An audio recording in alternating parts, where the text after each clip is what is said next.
Hello travel with update সেন্সে সস্তা চলে এলাম সান্ধ্যকালীন এবং সন্ধ্যাকালীন আপডেট দিতে। প্রথমে বলে রাখি আজকে শুক্রবার, আজকে 22 তারিখ,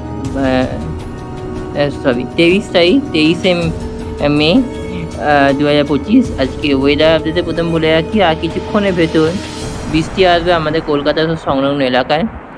আর বিশেষ করে কালবৈশাখীর সম্ভাবনা রয়েছে বিক্ষিপ্তভাবে। এবং জানা যাচ্ছে যে বঙ্গোপসাগর এবং আরব সাগরে দুই জায়গায় কিন্তু ঘূর্ণাবর্ত হবে এবং তার জেরে কিন্তু একটা ঘূর্ণিঝড়ের আশঙ্কা রয়েছে। যেটা দেখা যাচ্ছে যে উত্তর ভারতের দিকে সেরকম না থাকলেও লে লাদাখে মেঘ রয়েছে এবং রাজস্থানের কাছে কিন্তু পরিষ্কার আকাশ। এবং দেখা যাচ্ছে দক্ষিণ ভারতের দিকে এবং গুজরাট উপকূলে এই মুহূর্তে বৃষ্টি হচ্ছে, কোথাও কোথাও মুম্বাইয়ের দিকে বৃষ্টি হচ্ছে এবং আমাদের বঙ্গোপসাগরে আন্দামান সহ সংলগ্ন এলাকায় কিন্তু পুরোপুরি কিন্তু মেঘাচ্ছন্ন ওয়েদার। পুরো পশ্চিমবঙ্গ, পুরো বাংলাদেশ, পূর্ব ভারত কিন্তু পুরো মেঘাচ্ছন্ন রয়েছে এবং দক্ষিণ ভারতও কিন্তু মেঘাচ্ছন্ন রয়েছে। এবার আমি চলে যাই সরাসরি একেবারে উইন্ডে কোথায় ঘূর্ণাবর্ত। এই মুহূর্তে ঘূর্ণাবর্ত যে দেখা যাচ্ছে যে এই মুহূর্তে একদম বোম্বের কাছে কিন্তু এই মুহূর্তে ঘূর্ণাবর্ত এবং সেই ঘূর্ণাবর্তের জেরে কিন্তু এই মুহূর্তে কিন্তু ঘূর্ণিঝড়ে কোনো আশা দেখা যাচ্ছে না, কিন্তু পরবর্তীকালে কিন্তু ঘূর্ণিঝড়ের একটা আশঙ্কা রয়েছে। যেটা দেখা যাচ্ছে যে দেখুন এখানে কিন্তু হয়ে যাচ্ছে কিন্তু 70 কিলোমিটার/আওয়ার 26 তারিখে এবং সেই ঘূর্ণাবর্ত কিন্তু আস্তে আস্তে কিন্তু আরব সাগরে এগিয়ে এসে তারপর কিন্তু একেবারে কিন্তু ল্যান্ডফল করবে বোম্বের কাছে। ঠিক আছে, আমাদের এখানে ঘূর্ণাবর্ত যেটা 27 তারিখে হওয়ার কথা, সেটা 27 তারিখে দেখা যাচ্ছে যে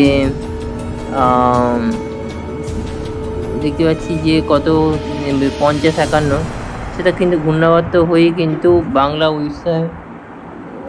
উড়িষ্যার দিকে কিন্তু সেটি কিন্তু মুভমেন্ট নেবে এবং তারপর কিন্তু আস্তে আস্তে কিন্তু স্থলভাগে ঢুকবে।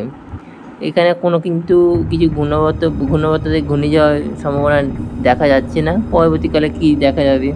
যাই হোক, এখনকার আপডেট তো রাতেরবেলা আপডেট দেখবো কি আবার 6টার পর দেখবো কি রাতে দেখবো কি আবার ঘূর্ণিঝড়ে হওয়ার সম্ভাবনা প্রবল হয়ে যাচ্ছে।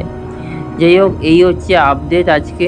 আর ঘূর্ণিঝড় মন্থা এই মুহূর্তে সৃষ্টি না হলেও গভীর নিম্নচাপে পরিণত হয়েছে আরব সাগরে। আর বঙ্গোপসাগরে এই মুহূর্তে কিন্তু কোনো ঘূর্ণাবর্তের সম্ভাবনা নেই এই মুহূর্তে দেখা যাচ্ছে। 27 তারিখের পর সেটা বোঝা যাবে। টেম্পারেচার চলে যায় একেবারে রেন ঠান্ডা। আজকে দেখে নিই কোথায় কি বৃষ্টি হচ্ছে। এই মুহূর্তে হালকা ছিটেফোঁটা বৃষ্টি আছে কলকাতার এলাকায় বিকালের দিকে এবং আগামীকাল যে দেখা যাচ্ছে যে আগামীকাল ওই বিক্ষিপ্তভাবে বৃষ্টি রয়েছে 24, 25, 26 এবং যেটা দেখা যাচ্ছে যে 25 তারিখে রাত্রিবেলায় গুয়াহাটির সাইডে কিন্তু ভারী থেকে অতি ভারী বৃষ্টির সম্ভাবনা রয়েছে উত্তরবঙ্গে। আর এদিকে আমাদের 26, 27 তারিখে কিন্তু বৃষ্টির সম্ভাবনা রয়েছে। বৃষ্টির সম্ভাবনা বাড়বে কিন্তু আপনাদের 29 তারিখের পর থেকে, বেশ ভারী বৃষ্টির সম্ভাবনা রয়েছে 29 তারিখের পর থেকে।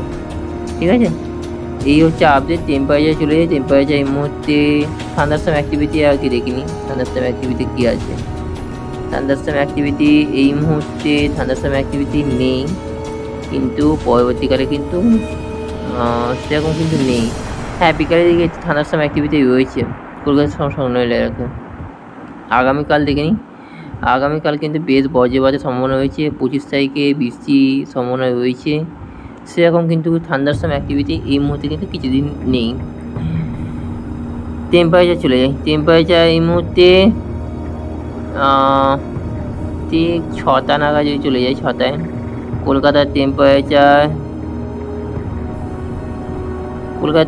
এই মুহূর্তে দেখতে পাচ্ছেন যে 30 ডিগ্রি সেলসিয়াসের কাছাকাছি থাকবে এবং বাগবাজার সর্বত্র কিন্তু শিলিগুড়ি আলিপুরদুয়ারে থাকবে 28-29-এর ভেতর। আর বাংলাদেশের সর্বত্র কিন্তু 36-এর ভেতর থাকবে। Thank you so much. সর্বদা সুস্থ এবং ট্যাবের উপর ভালো লাগলে লাইক, কমেন্ট বক্সে গুরুত্বপূর্ণ মতামত। Thank you so much. সর্বদা সুস্থ, টাটা।